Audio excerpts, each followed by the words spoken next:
I'm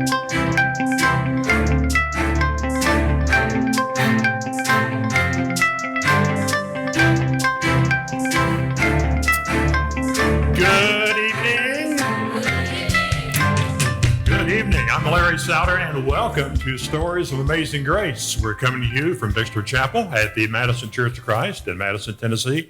Thank you for joining us on the internet and also for being with us on radio worldwide through the facilities of World Christian Broadcasting and for our live audience. Thank you for being with us as well.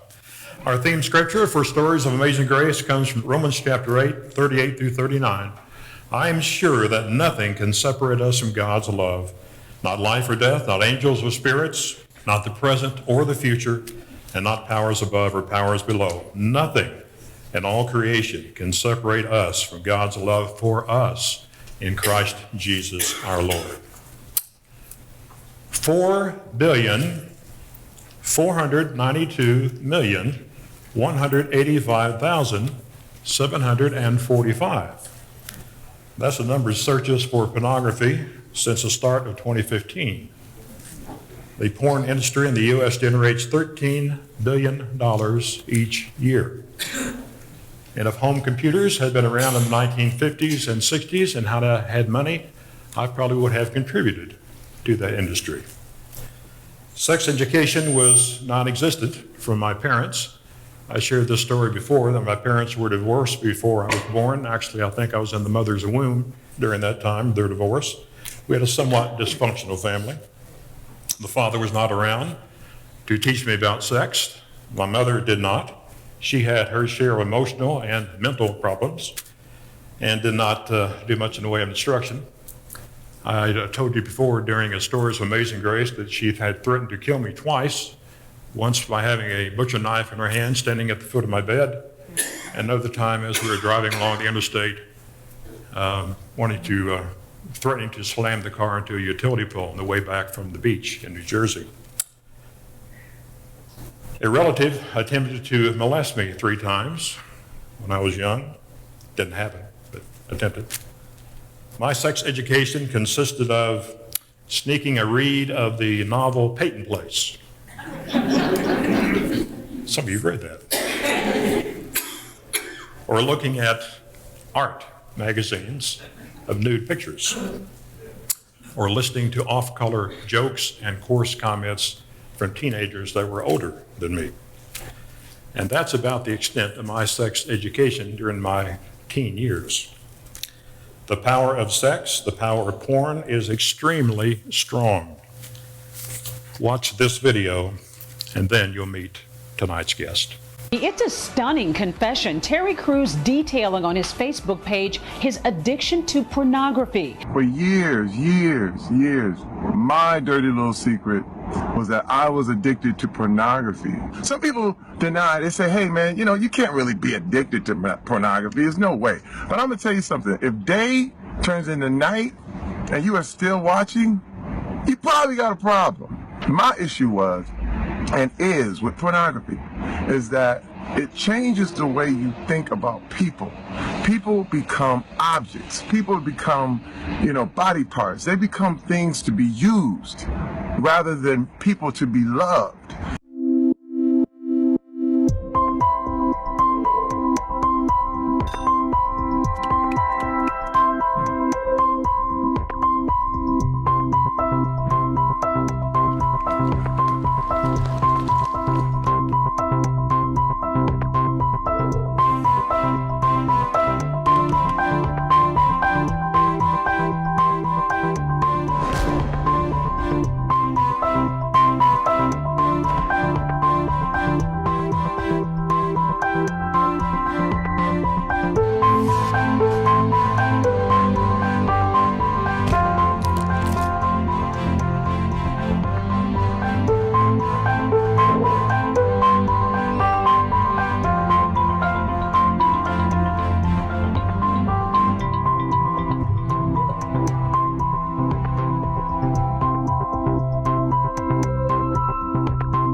Tonight, we're going to get the facts about pornography, sexual addiction, and sexual abuse. We are fortunate to have with us Marnie Ferree. She is the founder of Bethesda Workshops here in Nashville and the leader in the field of sexual addiction, especially among women. She is a Christian therapist, a self-described grateful, recovering sex and love addict. And she is here to share her story. Please make welcome Marnie Ferree.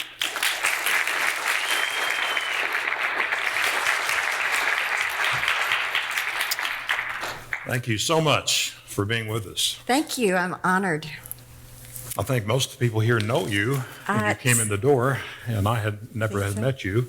I met your father years ago, Yes. Mac Wayne Craig. Mac Wayne Craig, so many of this audience did know Right, Doc, as I right. call him, and I'm grateful for that. And most of the audience, I think, thinks you came from a fairly perfect family, They might. We looked pretty perfect. but that was not the case. That was not the case. Tell me your story. I'm again honored to tell you my story. My story begins the way all of our stories do, with my parents, and many of these folks do know Doc. And what I know about Doc is that he was a brilliant man, and a man who deeply, deeply loved God and influenced so many people, including so many in this audience, for Christ, and including me. And those things are true. What's also true is that he was a deeply broken man and had his own struggles with pornography and some other issues, and they deeply impacted our family. And so that was a secret in our home. Did you know that at any time? I did. Some of my earliest memories are around age 5 and finding stashes of pornography. So those images are embedded in my mind and in my brain chemistry, as the video talked about. At this very second, those images are there. We have some pictures, I think, that you gave to us. Let's see what your parents look like here. Yes, yes. There you go. Doc Memories of and the my past. mother called Yeah. her Mama Dottie, and I believe they deeply loved each other again and deeply loved the Lord. So one of the things, Larry, I think that's important about a story of amazing grace is that it's possible for two things that seem very opposite to be true. That Doc, like many Christians who struggle with pornography, again, deeply loved the Lord and had a huge influence for Christ and was very sincere in all of that. And there was a dark side that came from woundedness, as I've come to understand his story. And both of those things are true. And so part of my story has been coming to hold in duality both of those things and acknowledging the pain and the difficulties that I experienced growing up and the sexual abuse that I experienced by one of his dearest friends, and holding in tandem the pain of my childhood that many people never ever saw and had no idea about, with the honest and good and true and positive that Doc and the church brought me. We have a picture of your siblings. Yes, I'm the youngest of 3. I was the very much wanted little girl. Doc especially wanted a little girl. So I have 2 older brothers, one around 5 years older and one around 10 years older. And I'm so grateful for them and for my older brothers. One of the hardest parts as well of my story is not just some of Doc's challenges and the pornography that was there and a part of our home, and that both of my brothers also found, was of my mother's story. When I was about 18 months old, my mother was diagnosed with colorectal cancer and had been struggling with that for a good while before she went to the doctor. And so I heard you talk a little bit about, we don't talk about sex. I can only imagine what it was like for her to be married to such a charismatic and dear and beloved person and know about these struggles. And she died when I was about 3. And so that was an enormous, enormous loss in our family. And we had no tools to process that grief. I think it was such a different world than today. My mother died in 1959, and I was 3 years old. So I think for Doc it was such a loss, and to be a single dad in 1959, and there wasn't childcare and all of these just enormous challenges about that. And we spiritualized her death. You know, she's in a better place. which is certainly true. I think we have a picture of a slide of her For funeral, the funeral. which is certainly true. That's not a helpful thing to tell a kid, I read that in your book. or actually to tell anybody that's grieving. And why is that? How does that make you feel? It made me feel like no one understood the enormous pain that I was in because of that, and that I was supposed to just be happy and just go on and not feel what I feel. It gave a very clear message of we don't talk and we don't feel. So that's another paradox of our good theology and the Romans passage. All things can work together for good, but that doesn't give us this automatic end around the painful times. So you felt like an abandoned child. I absolutely felt like an abandoned child. That here my mother had died and left me, and also in many ways Doc was not present. Again, it was a different time. He was very much a workaholic. That term wasn't around in the 50s, 60s, and 70s either, but both because of his kind heart and his nature and his servant spirit, he poured himself out for his churches, for Lipscomb College then, but I think also as a way of medicating his own grief and medicating probably his own guilt, that pouring himself into Christian service and other people and really trying to be a helper for other people helped him somehow. But what it did for his family was that Doc was never, ever hardly home. We didn't take a family vacation. He was not at home unless there was a throng of usually college kids that was hanging out at the house, or he was teaching a Bible study with or something. So again, I thought, Larry, that if I was a better little girl, first that my mother wouldn't have died and left me, because even as a 3-year-old, I had the clear sense my mother was choosing to die. And in some ways, I think that's true. And I especially then thought that if I was a better little girl, that my daddy would spend time with me. And I just didn't understand the challenges that he faced, and that it had nothing to do with me. And so that was another part of my healing process, to come to understand that that was him and his challenges, and that he loved me deeply. And he did tell me often how much he loved me. He was very great with his words. And he would tell me that he loved me, and he would hug me. But my love language, because of the abandonment as a child, was time. I wanted someone who was going to spend time with me. This picture with my mother was taken just a month or two before she passed away. So she looks wonderfully healthy there. And the next shot here is you as a child, and then this friend came into your life. That's right. Our home, Doc called it, was Grand Central Station. And what he meant by that was that it was filled with college students. And I loved growing up in that environment. I mean, I've spoken with several of them here tonight who remember me as a little kid. And they almost petted on me like this sweet puppy, you know. I was embraced by them and welcomed by them. So I grew up very much in that situation. And different ones of them were especially dear, and even actually lived in our home. And when I was 5, one of those college kids, he was 20, came into our home, and his parents and Doc had been very good friends for a long time. And so he came to live with us, and he really took me under his wing and spent time with me. And he was the first person who would let me talk. He would let me say, well, I really miss my mama. And he would say, of course you do. So he filled a gap in your life that your father didn't fulfill. Yeah, and I could say to him, and I miss my daddy. And what's the matter with me that he won't spend time with me? And he would listen. And he would listen. And he could say, Marnie, that's just what preachers do in these days, and it's not about you. And I'll be a father figure for you. And he was. He taught me how to roller skate, and he taught me how to ride a bicycle. And he was very interested. At 5, I was already writing. I'm sure it was fabulous, very profound poetry.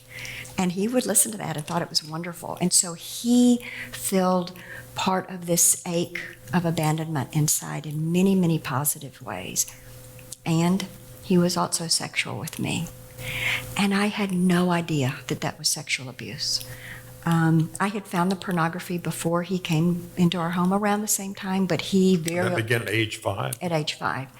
But very soon he came, and he reintroduced me to pornography and all kinds of grooming activities.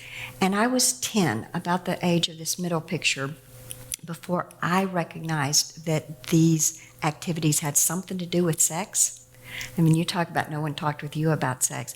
I don't think Doc talked with my brothers about sex. And again, it was a different age and a different time. But he for sure had no clue what to do with me in many regards, but of course to talk with me about sex.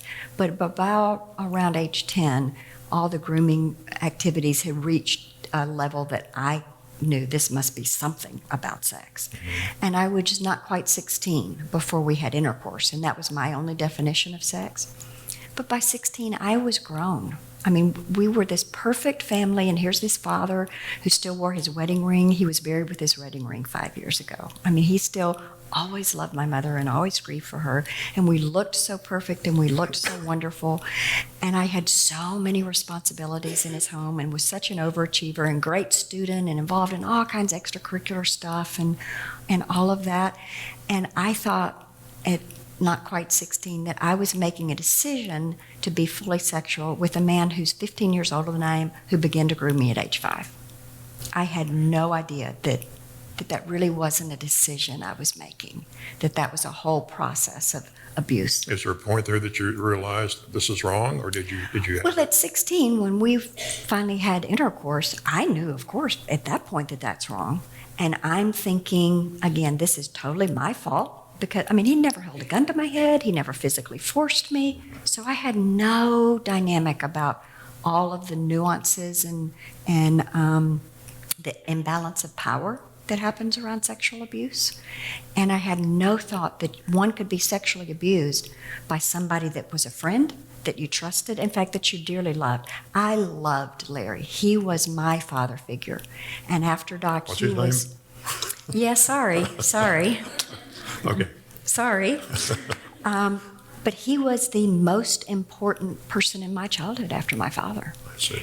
And so the idea that something about that could be sexual abuse literally never occurred to me till I'm 35 years old and my life is so broken and I'm entering my own healing journey. Never, ever occurred to me. Were you married during this time? I married in college. Part of the challenge about all of that was I learned, first I was a very attachment-wounded person. That's what that's called, the abandonment. My mother's death, Doc pouring himself out to everybody else and not for his family. That's called an attachment wound. And from that huge black hole inside, and then I learned at the hands of this sexual abuser that sex equals love. That you gave sex in order to get love. And that was this unspoken contract, the contract that I didn't realize I had signed, but that's how it played out. And I became very promiscuous, beginning in high school and continued through college. And again, that was such a secret. I'm not sure that we've got teenagers here today, this evening. I don't know that that would happen now with all the social media and all the stuff, but when that wasn't a part of the culture, it was literally somebody had to tell the secret, and surprisingly, people didn't. So on this good Christian college campus, I found that there were a whole lot of good Christian college guys who were real willing to tell me how fabulous I was if I would just be sexual with them. And I was honestly very willing to be sexual with them if they would just tell me that I was okay and I was fabulous and I was wonderful and spend a little time with me. And so I became very promiscuous, which reinforced my belief system. Frankly, my belief system by the time I got to college was, I am a whore. I have this complete double life going on. Again, I'm an A student. I'm involved in all kinds of stuff, athletics, theater, drama, popular, all kinds of stuff, but deeply, deeply troubled inside. And almost no one knew. I talked a little bit to a few people, including one dear man here this evening who's an elder of this church, but certainly never telling the whole extent of the challenges that I was facing and the shame that I felt. At what point was that you progressed from a sexual sin to an addiction? I would say probably looking back, by the time I was 18 or so, I today would say I was a full-blown... You realized mentally that... I didn't have those words for it or the construct for it. Again, my only thought was, I am a whore. Okay. I am a horrible person. Because at that point, I was a counselor at church camp, and I was teaching Sunday school and vacation Bible school, and I started publishing at around age 12 Christian literature for teens. So I had this thing going on that looked so perfect and fed into the perfect formula for our family, but I had all of these secrets. And no one knew. And, you know, it actually was just like Doc. He had so much of all this stuff, and then he had these secrets that people generally were not aware of. And so that was a generational pattern in my family. So I knew I was in trouble, and I was overwhelmed with shame. And I thought if I got married, it would take care of the promiscuity problem. And I married in college. I was 20 years old. And I thought if I just found the right Mr. Perfect, that would take care of it. And our marriage was in trouble pretty quickly because I had grossly unrealistic expectations about a marriage. I had never seen one. Doc never remarried after my mother died. And I really thought that now if you're married, so it's okay spiritually, religiously to be having sex, that would take care of everything. Did you think your desire for having sex with someone outside of marriage would go away when you got married? Absolutely. Absolutely. But it did not. And it didn't. And the confusing and complicating thing about that, Larry, is that it's not really about a desire for sex. It's about a desire to stop the ravages of shame that's inside. It's about a desire to be okay, to be affirmed, to be acceptable, to be loved. And I married another deeply wounded person, and he didn't understand that, and I didn't understand my story, and we had no tools for a relationship. And again, we married very young, and we were very sexual before we got married. But I just thought, well, whatever, we're getting married and that's okay. But we were in trouble pretty quickly, and we divorced after we had been married not quite 4 years. And we didn't have any children together, and today I'm very grateful for that. But you can imagine that Doc and his emphasis in marriage and Christian home and all that kind of stuff, wow, a divorce rocked his world. It broke his heart. Broke his heart. I just thought somehow I will pick up the pieces and go on. And I did. And within 9 months of getting divorced, I had met and married David. David's my current husband. We've been married 35 years, and we have 2 children and grandchildren, and I'm so grateful for that.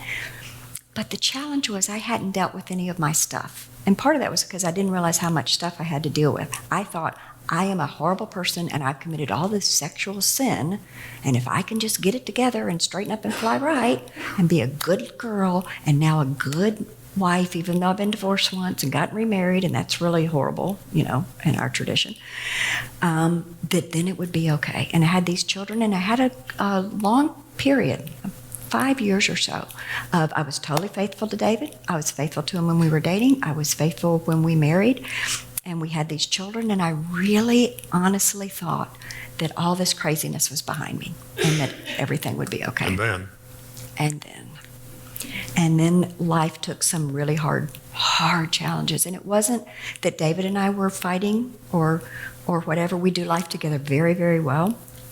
But challenges, we buried 3 family members in a year.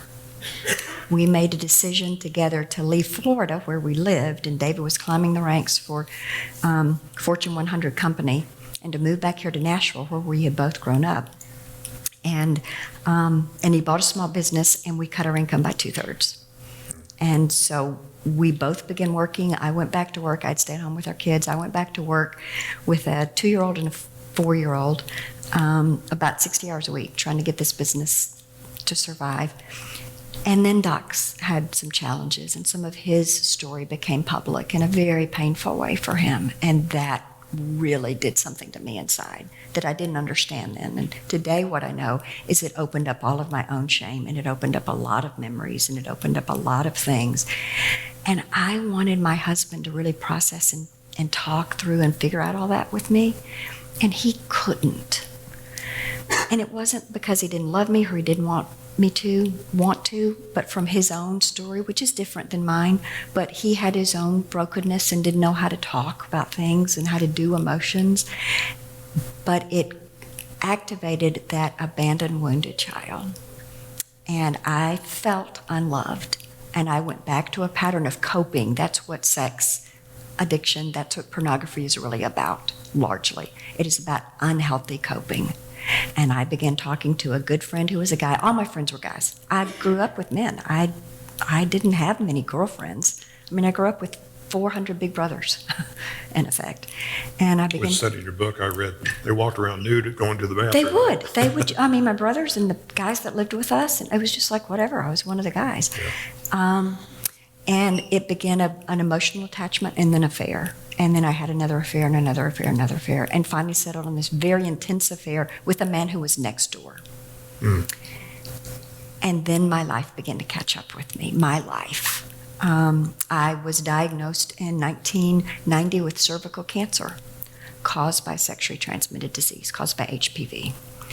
And had... Did that turn things around when that happened? It began the process. I think it was something that got my attention enough, because I found in that experience, it ultimately brought me to a very significant suicidal episode is not quite right. I was sitting in my kitchen floor with a bottle of pills in my hand. I couldn't figure out any other way, because I continued to be sexual with this guy next door, having unprotected sex, presumably passing HPV back and forth to each other, and then periodically being sexual with other people, battling cervical cancer, having 3 surgeries in a year for it, had all kinds of medical complications after the first one. I mean, my life and health were seriously in trouble. And it was the first time there was this thought that came into my head that I believe was absolutely God and the Holy Spirit, because this was long before any exposure to 12-step programs or thinking, but the thought was, my life is unmanageable. Unmanageable. Even after this, though, you still acted out. And after this, what happened with that suicidal thing was, it was the first time I dared tell the truth to anybody. Mm. And sitting in my kitchen floor that morning, I picked up the phone and I called a dear friend and I asked her help.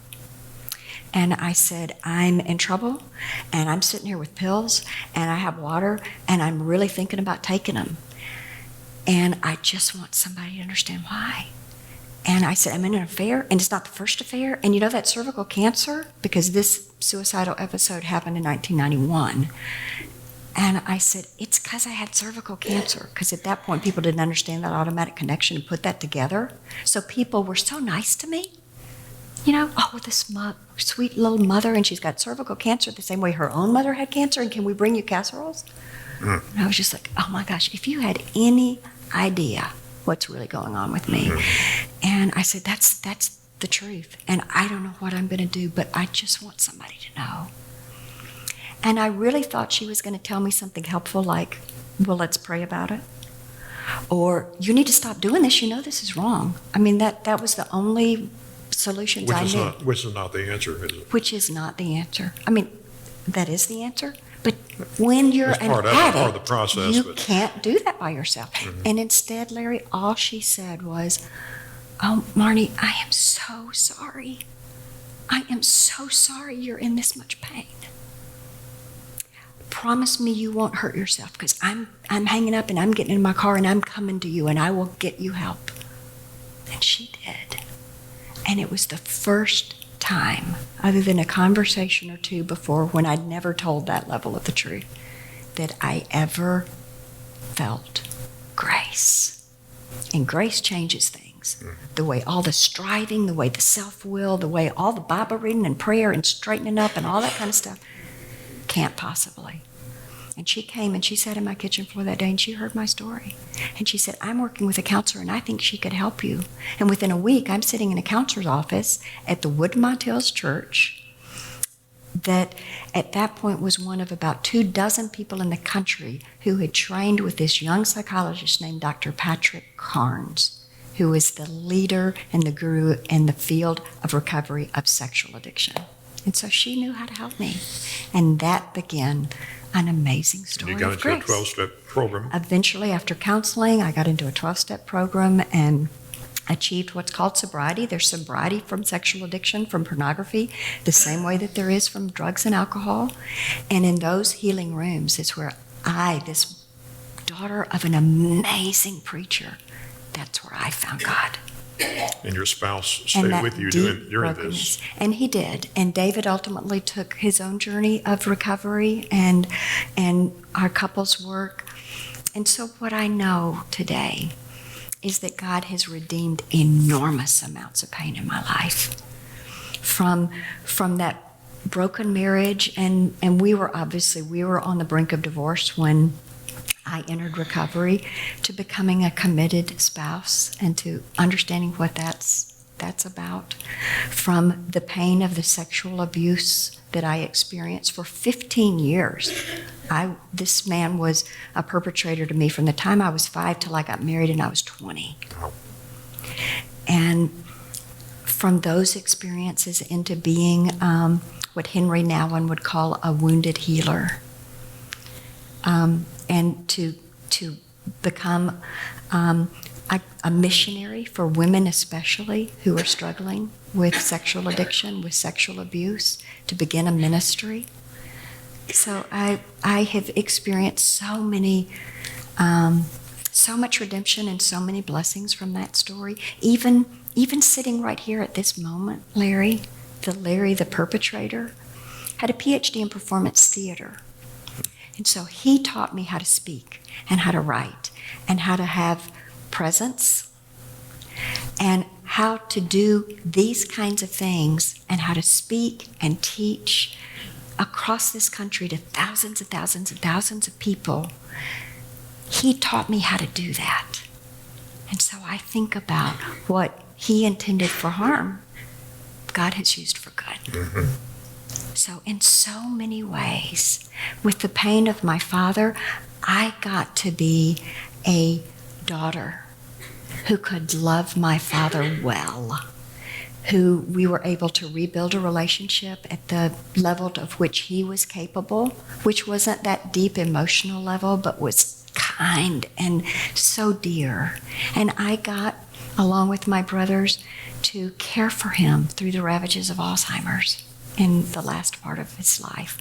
I got this wounded, abandoned child. I got to be a mom to two amazing, now young adults. They're both married. I'm a grand Marnie. We have 2 fabulous grandchildren. It's the best thing ever. It's your reward for not killing your children. It's just so fabulous, and I get to be that wounded healer who gets to do things like this and who gets to teach and write and direct a ministry around sexual recovery. One of the ways you help other people is through this book entitled No Stones, Women Redeemed from Sexual Addiction. There's some copies out in the lobby if you care to purchase one after we're done here. I found it fascinating. I'm a man reading it. Thank you. You're not a woman who's sexually addicted, so that's quite a compliment if you found that helpful. I can see myself in there sometimes. I thought, whoa. Well, but see, put that down. That's because it's not just about sexual addiction. It's about healthy families. It's about spirituality and not religion. It's about how all of us in different ways are wounded, and we're all coping in different ways. And I coped through affairs and promiscuity in that form, but you mentioned it in your introduction. I am so grateful that my recovery was before all the advent of internet and all the availability of the technology that's in this room right this second, that anybody right this second in probably 30 seconds could access unbelievable amounts of pornography. A mile from this building down the street is what they call an adult toy box. But every home has their own adult toy box, and that's called a computer. Well, it's not in my pocket at the moment, but in the pockets of, I bet, all the couple hundred people in this audience is a smartphone. And that's your ticket. That is the window into unbelievable amounts of material that has even an entirely different and accelerated impact from those old print magazines and books that influence me. Let's talk about sexual addiction. And Will, if you play this video that kind of introduced this segment. Okay, great. Studies show that 7 out of 10 teens have been accidentally exposed to pornography online. Boys are more likely to view it, but yes, girls get hooked too, like Brianne Saldivar of Austin, Texas. I started to isolate myself because I hated what I was doing. I hated that I couldn't stop. Brianne is now 22, but remembers how she was addicted during all of her high school years. I would say that this is something that was not just me. I knew tons of students who were in my grade, my peers, who were struggling with the same thing. But I think the everyday teen is not educated enough to know it's an addiction, and that's how they end up getting hooked and addicted. How do you define sexual addiction? Sexual addiction is defined like any addiction, which is, there's some things to look for. Is it obsessive, meaning it becomes the organizing principle of life? And that's what our smartphones have done for us. But the person who is looking at pornography or engaging in other forms of acting out, for me it was affairs. If that's your focus, and it felt to me like there was a little bird always sitting on my shoulder talking to me about it. Obsession, compulsion. I keep doing what I don't want to do despite my best efforts to stop. That's addictive. That's the clearest part of an addiction. So I didn't really want, I didn't want to have affairs because they cost me a lot in terms of shame. And I couldn't stop. So I had gone beyond the point of just sexual sin to an addict, and then continuing despite negative consequences. It's like, this isn't working for you, so why do you keep doing this? And in the sense of the drug, you have It is absolutely a graphic drug. here that, I call that your favorite graphic. I think you... It is one of my favorite graphics. The internet has been an absolute game changer. It's the crack cocaine for sex addiction. It is anonymous and accessible and affordable, but the internet is now supercharged. And one of the challenges is that what's available online is not dox pornography or my pornography. There is unbelievable, and the vast majority of it is very violent content. And that's what, I'm looking here at some fabulous looking teenagers, that is what is telling those young men and young women is the norm.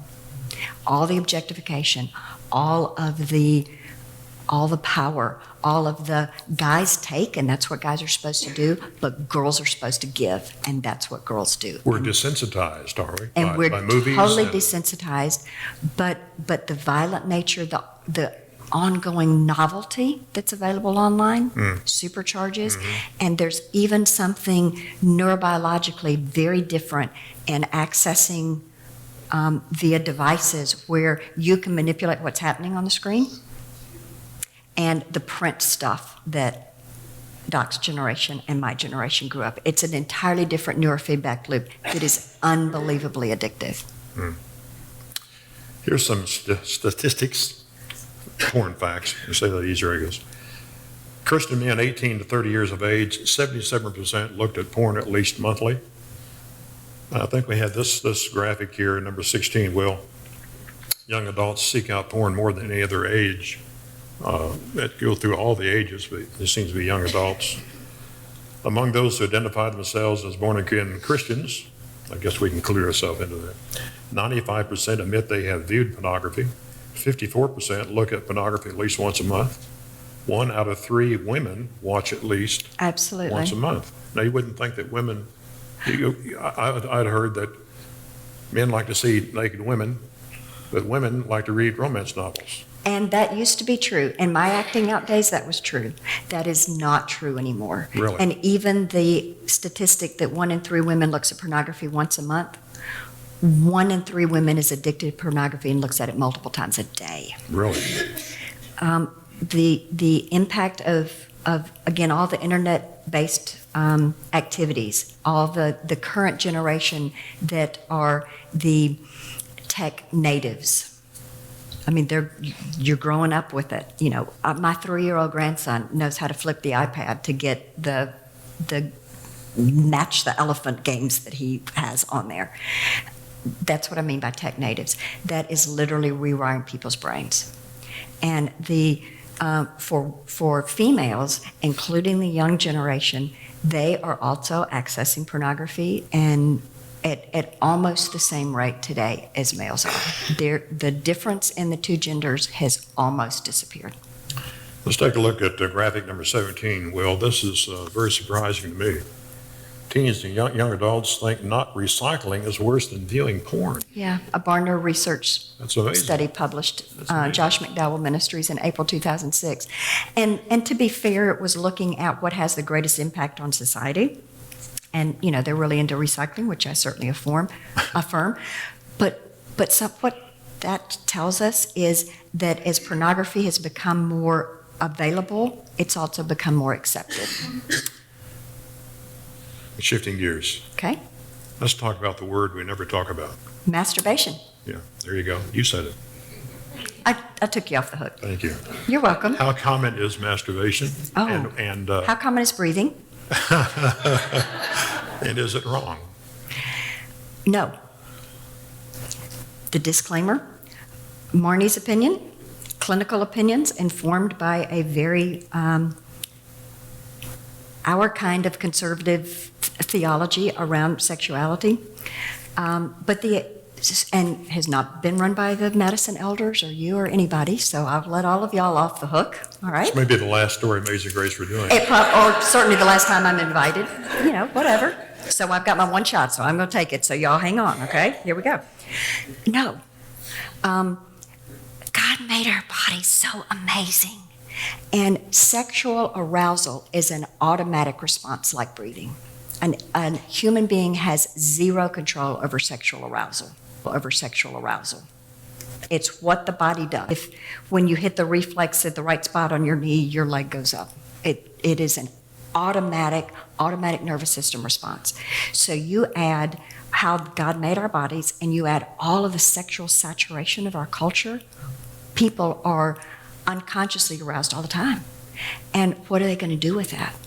So it is absolutely normal for children, for teens, as they're trying to figure out all the sexuality stuff, to explore their own bodies and to find out, you know what, that feels real good. That's because God made it that way.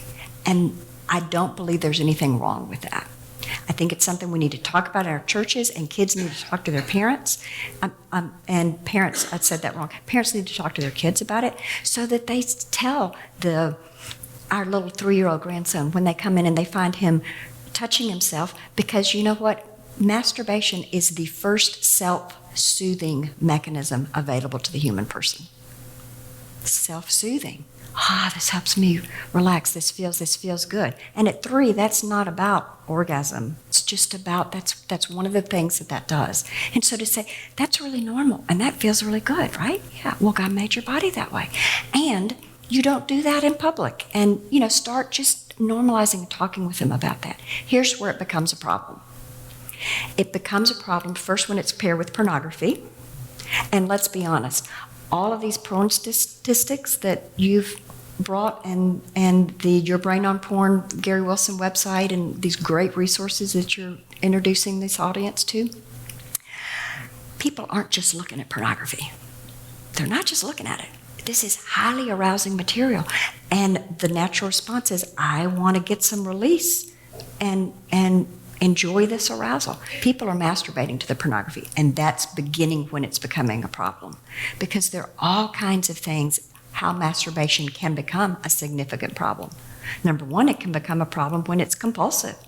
I mean, we work with people at Bethesda Workshops, men and women alike, who are getting fired from their jobs because they are leaving their work area multiple times a day to go masturbate. That's a problem. It becomes a problem in that... And lust is always a problem. And lust is a problem. It becomes a problem within a marriage relationship, because healthy sexuality in marriage, or frankly just healthy sexual response in marriage, doesn't work like masturbation. It's a whole different thing to be in a coupled relationship and being sexual with somebody else, even just, and we're not going to take a breath, we're not going to get specific here or inappropriate here, but the body's response to self-stimulation is different from the body's response to partnered sex. That's just how it works. And to be honest, it's not as good. Now, there are so many benefits to marital sex that are completely different, but I'm just talking about the physiology of it. Mm. And so if Isn't that hard to separate, though, the physiology from the lust part? I don't know no. It is if your steady diet is of pornography and it's fueling all of your lust. But so we have a whole generation of young people who are growing up on this steady diet of masturbation. I mean, I'm talking daily, multiple times a day, that kind of thing, and they're adding in pornography, and they're getting married, and they're finding all kinds of sexual problems within marriage because they've trained their body to respond a certain way, and that doesn't happen within a partnered sexual relationship. And so it takes all that supercharged internet stuff for male sexual response to happen, for female sexual response to happen, and they're like, I was supposed to wait for this. This isn't nearly as good as all this masturbation by myself and all this pornography, and that's what I'm expecting. I have been gypped. Why'd God make us that way? Why did God make us So that way? sexual, so young, but marriage later. Well, that's a cultural thing. I mean, God made us sexual and to have puberty happen and all that kind of stuff, but culturally, people were getting married around puberty, around 13, 14. And our culture today, we don't get married till a whole lot later. So now our culture has created. I'm not sure we can put that one on God. You know, I really think God made us the way God made us, and with a creation awesome in human sexuality, and within a loving marriage relationship where a man and woman deeply love each other, and it is as intimate and emotional and spiritual experience as it is a physical. That's what God designed. But look what our world has done with it. Pornography, lust, objectification, the power and control and manipulation that Satan has introduced around sex in our culture. What do you say to teens? I hear this is the case that many teens are putting off becoming a Christian until they conquer masturbation. Breaks my heart. You know, again, this might be kind of radical theology for around here, but God doesn't expect us to have it all together before we accept God.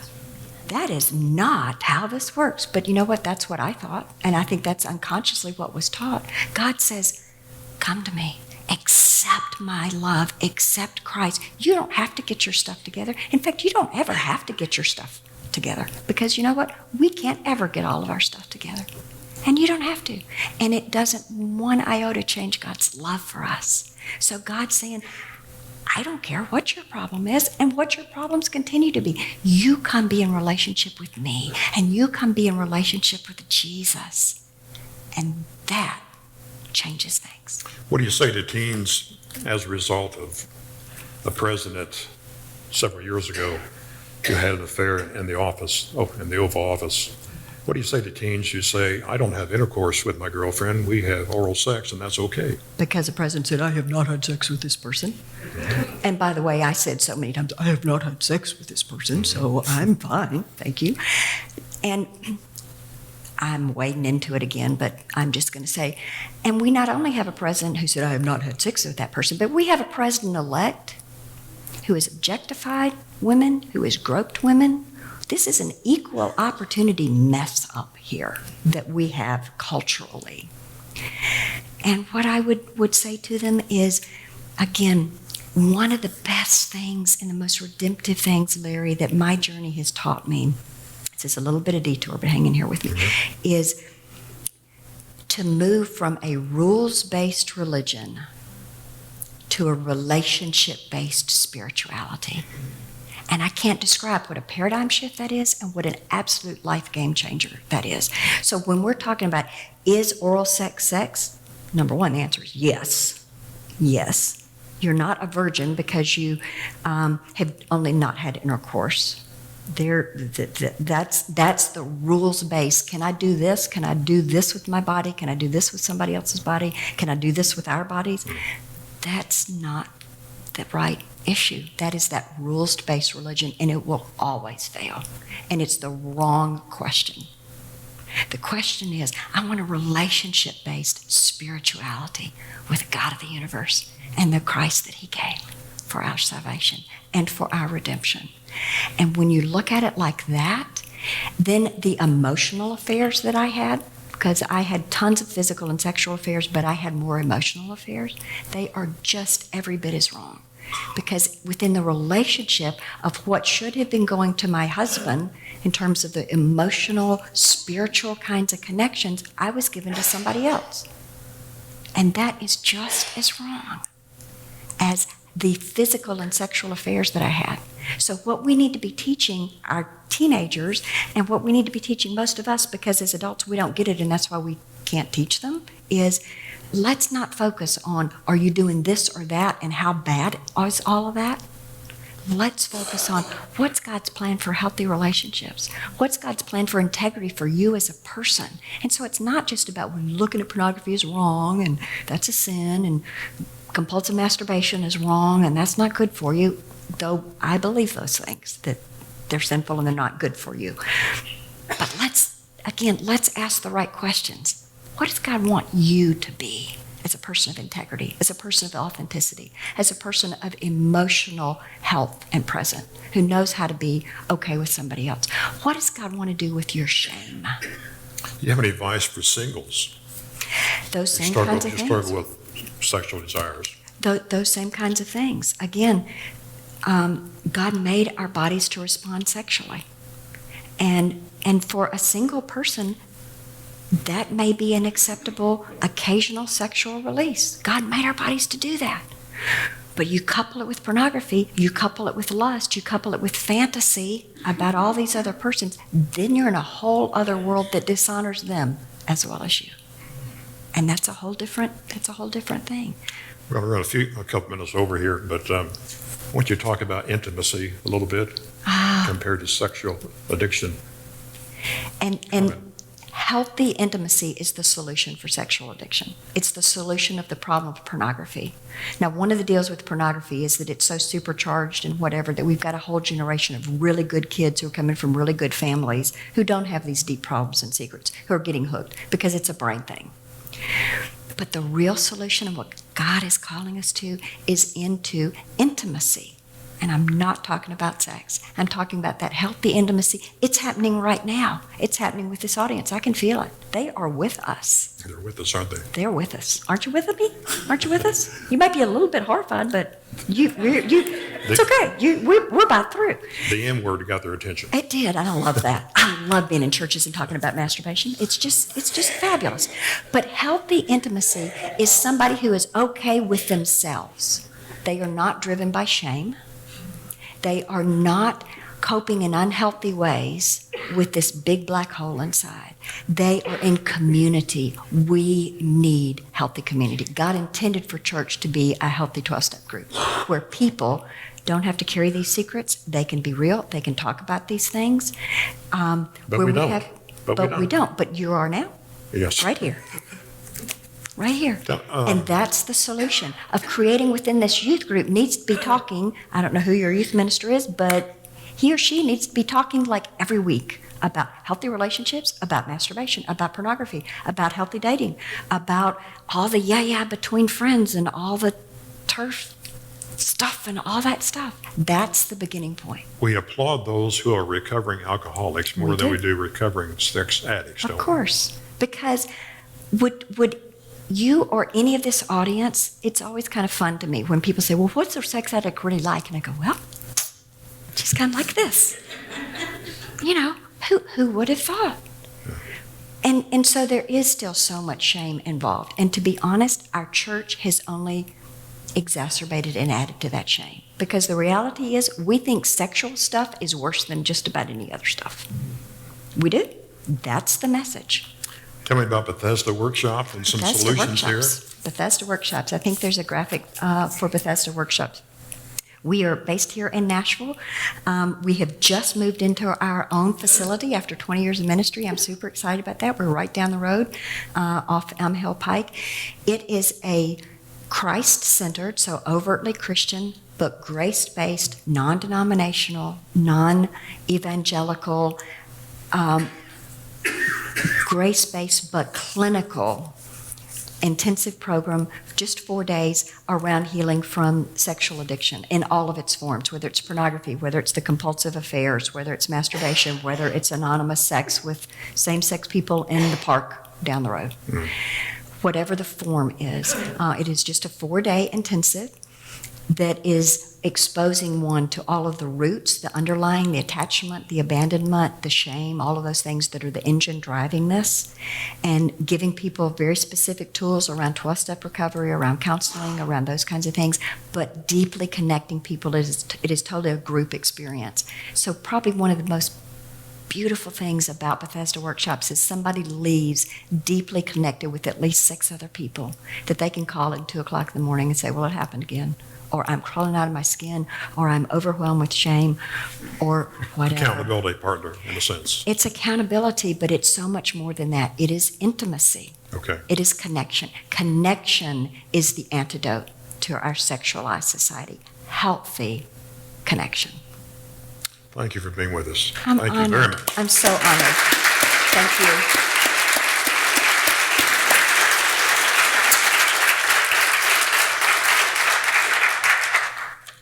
I wanted to read a couple scriptures that you had on your PowerPoint presentation and use this as our closing prayer Thank you. this evening. Oh.